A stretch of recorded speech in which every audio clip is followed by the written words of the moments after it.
After graduating, or as I like to say, escaping high school, I was free for the first time in my life. I could do whatever I wanted with this year, and I didn't know exactly what I wanted to do for certain, but there was two things I did know. Number one, I wanted to leave. I wanted to leave my whole life behind, start anew, and see what I could accomplish with myself. And number two, I needed to return to Africa. For those of you who don't know, I grew up in Kenya until I was 9, and ever since leaving, I've just been dying to go back to Africa, and I felt like that was my calling, and spoiler alert, this year definitely confirmed that. For many years leading up to my high school graduation, I was planning on doing a gap year, but during a lot of my planning was with lots and lots of spite towards Canada. I didn't know where this was really coming from, but this year I grew to learn that it was not about Canada, but about who I was in Canada. I was not happy with myself. I knew I could grow, I knew I could branch out more. And so initially when I was leaving Canada, I got on that plane. From the moment I left, I didn't once look back. In exactly 1 week, my gap year is drawing to a close. I'm heading back to Canada, where I've spent the last 9 years of my life. Work and school are just around the corner once again, but for 12 months I managed to escape it all and live the best year of my life.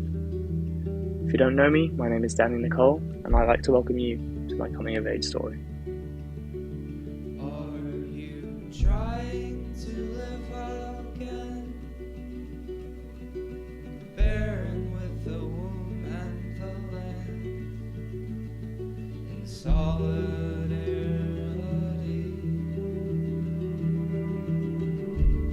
And the adventures of this year started sooner than I expected. After a few months in England, one random message out of the blue from one of my oldest friends quickly led to us hopping on a plane to spend a week exploring Amsterdam. Not only was it nice to be spending time with a childhood friend, it was also refreshing after the last few months spent with relatives to be doing stuff with someone my age and being as responsibly irresponsible as I liked. Ben, what was the first question they asked you? Well, no, you asked me what I was doing here. Yeah, and then after that? You asked me if I was going to smoke weed. There's a place Training over there, it's coming towards us though. Look underneath the tree as well. underneath the sea. And I got 2 one-way tickets and 0 fucks given. So baby, if you're down for the ride, Why did let's get lost, lost in Amsterdam, where it's you and me together, making travel, making friends. Let's get lost, lost in Amsterdam. We'll be strolling around the canals and dance, lost in Amsterdam.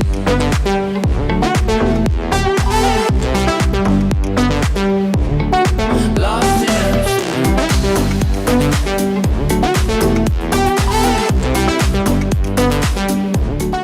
Lost in Amsterdam.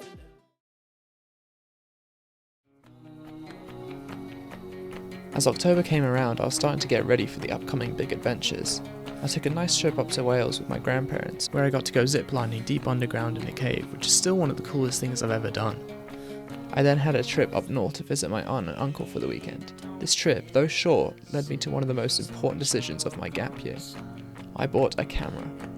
After seeing the difference between my miserable photo of a deer through binoculars compared to my aunt's picture with a camera, and knowing where I was headed next, I wondered how could I possibly have considered going without bringing a camera.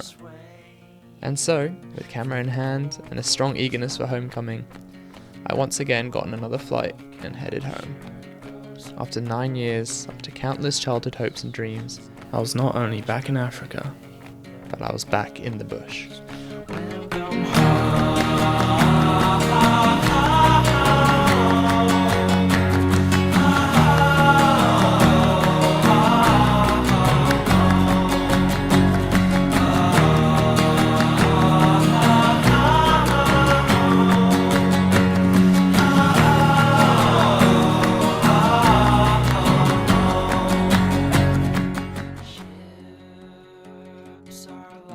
So what I haven't mentioned up until now is that this trip to South Africa and my next trip were both volunteer trips through an organisation called IVHQ. You see, 6 weeks living in the bush, essentially on safari, wouldn't be at all financially possible for me to do as a tourist. I've always had a great passion for animal conservation, and in these 6 weeks the Kruger National Park fueled that passion. I learned so much from the two rangers, Lausanne and Ian. from mammal and bird identification, tracking, survival, and how to properly care for the bush. I was living at a volunteer camp with up to 20 volunteers at a time, and we would do a 3-hour morning and 3-hour afternoon game drive where we do everything from bird counts, camera trapping, reserve work, animal transects. During the day for the first 2 weeks we would have lectures with either Lausanne or Ian, and we had plenty to do around camp during the day, such as darts and swimming. Even though I was surrounded by African wildlife, which is my favourite thing in the world, the other volunteers in South Africa is what really made my time special. I was rarely bored around camp because there was always someone doing something interesting that you could join in, and on weekends we would go on trips like quad biking, whitewater rafting, paintball, safaris, etc. And how about that camera purchase, hey? Let's just say a new passion was definitely unlocked.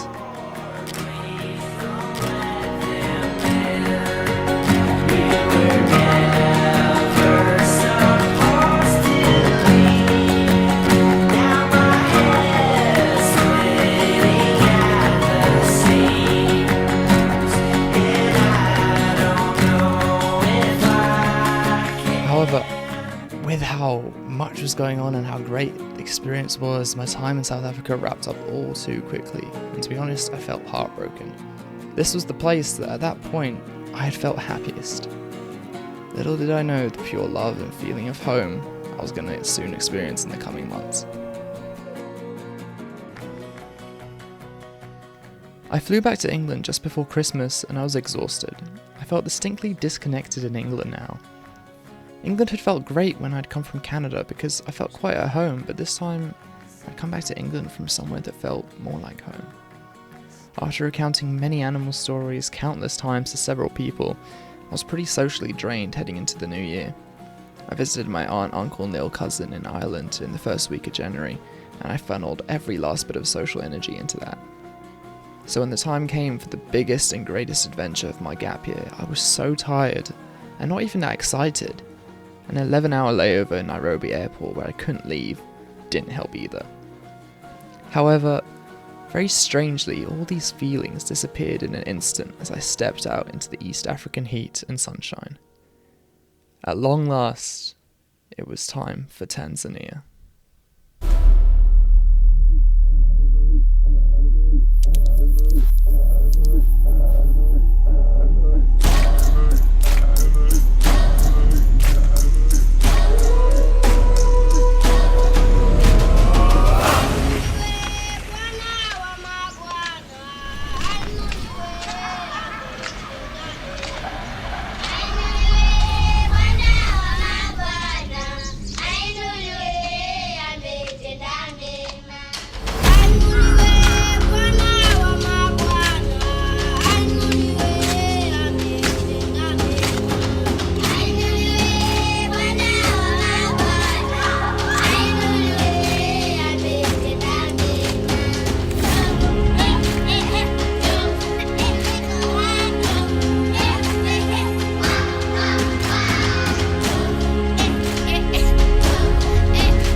The reason I was in Tanzania was once again for volunteering. This time I'd be volunteering as a teacher. You see, when I set out on this gap year, I didn't know what I wanted to study in university. I had narrowed it down to 2 ideas though. Animal conservation, my childhood dream fueled by my obsession to learn about wild animals, or teaching, something which I've had a skill for a long time. And so that's how these 2 volunteering trips came about.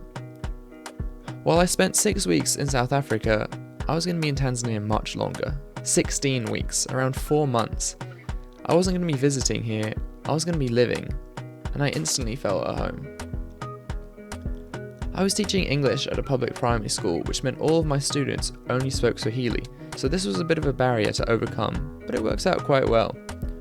I was teaching class 6, which was made up of 120 9 to 13 year olds.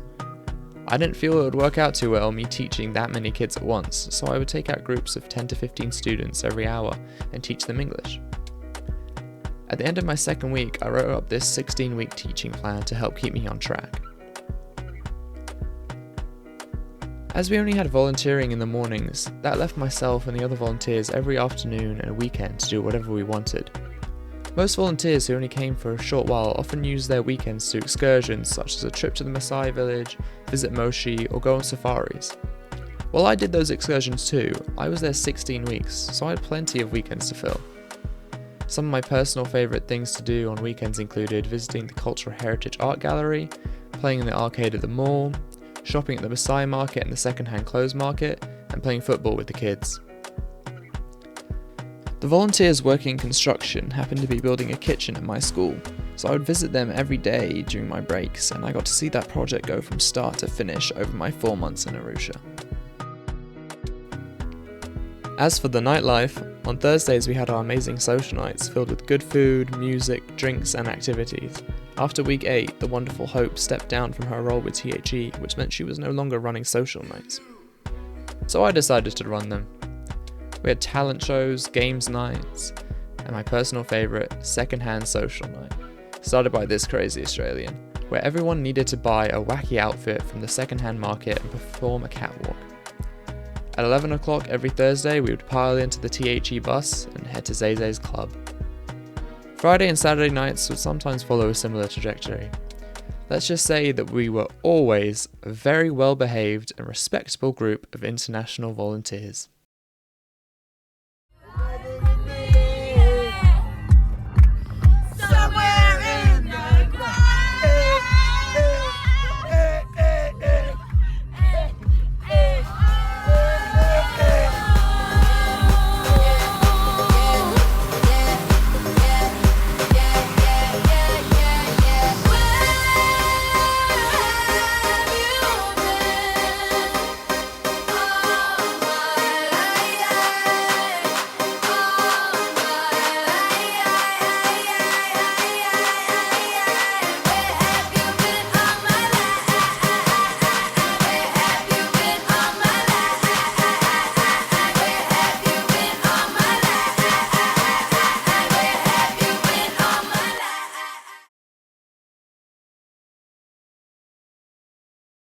Six weeks in, I was in a pretty steady routine and things had mellowed out a bit, until out of the blue a group of volunteers came to me and asked me if I'd like to join them on an incredible adventure for a very good price. I had dreamed about doing this since I was a child, but never thought it was really possible for me. And believe me, nothing could have prepared me for this journey.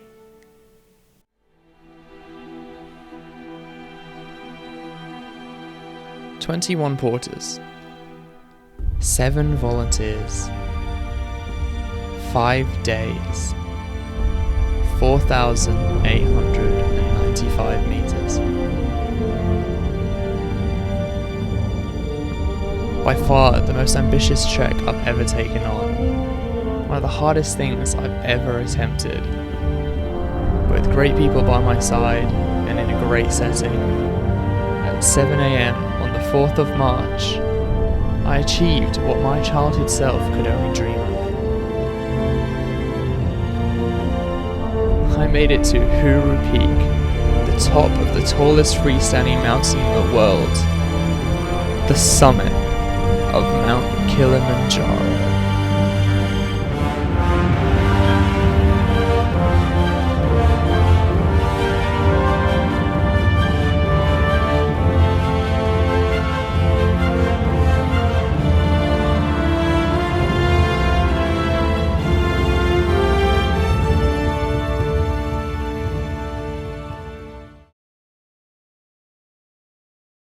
After that momentous achievement that I don't think will be topped, I was exhausted. It had been 7 weeks now of amazing people entering my life and then leaving.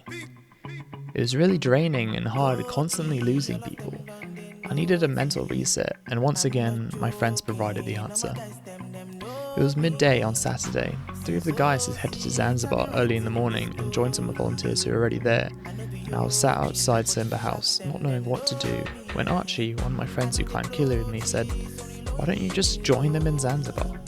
And I thought about it, saw that there was a flight leaving in 2 hours, and within 15 minutes I'd booked flights, taxis, a hostel, and packed my bag, and the next thing I knew, I was headed to Zanzibar.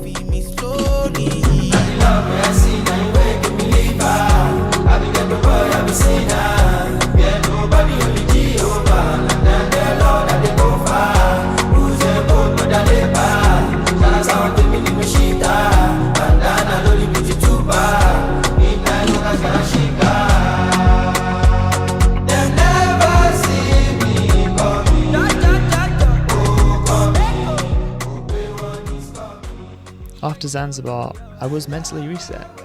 But a few days after that, I realised I was now the longest standing volunteer.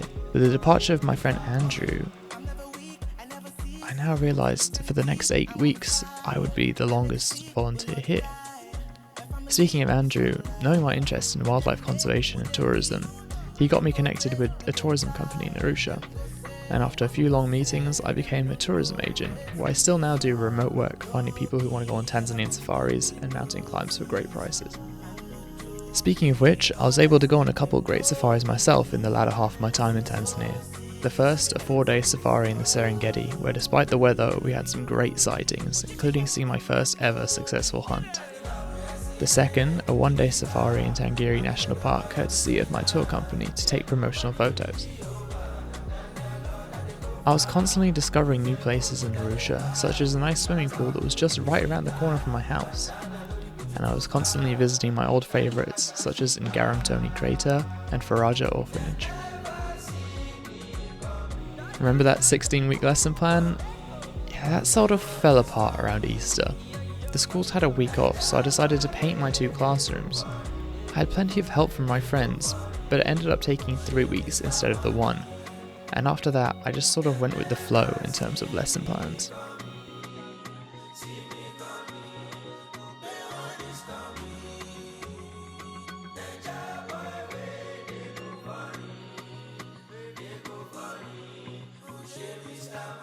That first week of May was probably the toughest of my life.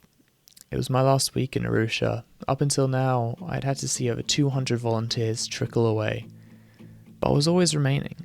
Now, not only was I going to lose all the remaining volunteers at once, but also all my kids, all my local friends, and Arusha itself, my home for the whole year up until now. On the morning of Saturday the 6th of May, I had to sit in a bus for 5 hours driving away from Arusha with nothing but my own thoughts and memories playing out like a movie in my head. Just one thing made this departure slightly better. I wasn't leaving Africa just yet. After 10 years away, I was back in the country where I was born and raised. I was back in Kenya. Nairobi had changed quite a bit in the 10 years we were gone, though some parts, such as our old house, were exactly the same. We had a few days on Diani Beach on the coast where 3 of my friends from Arusha visited, followed by a short safari towards the end. It was my last day in Africa now, back in Nairobi, and Africa decided to leave me with one last gift. No, after my 6 weeks working the bush in South Africa, after a number of safaris and animal encounters since then, no, it had to be on this last day in Africa when an excited baby elephant decided to stomp on my foot. Cheers, Africa. To me, this is where my gap year felt like it was over. I was back in England now, but only for a couple of weeks to pack up my life and prepare to move on. Now that Africa was behind me, I was ready to be back in Canada. There's no point me being in England anymore. And thankfully, this year had repaired my feelings towards Canada, and I was ready to call it home again for the time being. Though I jumped straight into work within days of returning, and I had uni just around the corner, at which I've decided to study animal conservation as opposed to teaching. I wanted to take advantage of the Canadian summer while it lasted, so I organised a reunited camping trip with some of my friends to officially end off my gap year. And we all sit around the fire. We feel a little warmer now. And we all sit around the fire. We feel so much better now.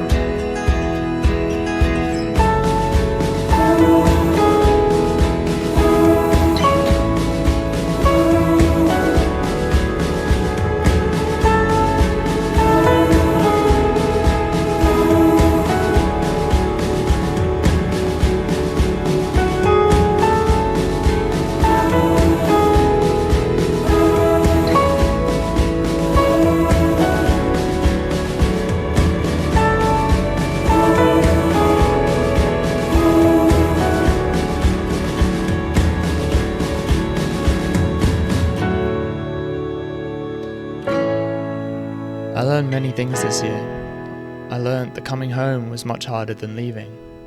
I learned that it's more important to surround yourself with like-hearted people than like-minded people.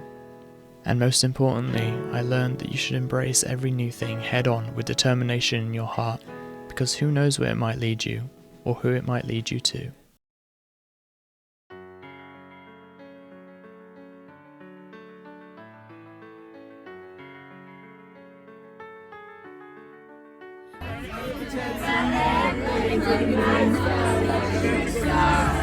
I can really use a wish right now. Right now, could we pretend that airplanes in the night sky like shooting stars? I could really use a wish right now. Wish right now. Wish right now.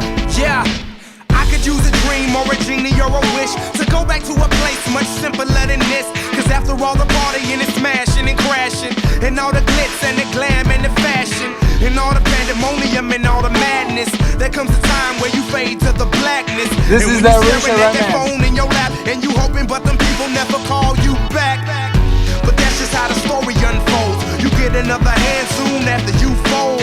And when your plans unravel in the sand, what would you wish for if you had one chance? So airplane, sorry I'm late.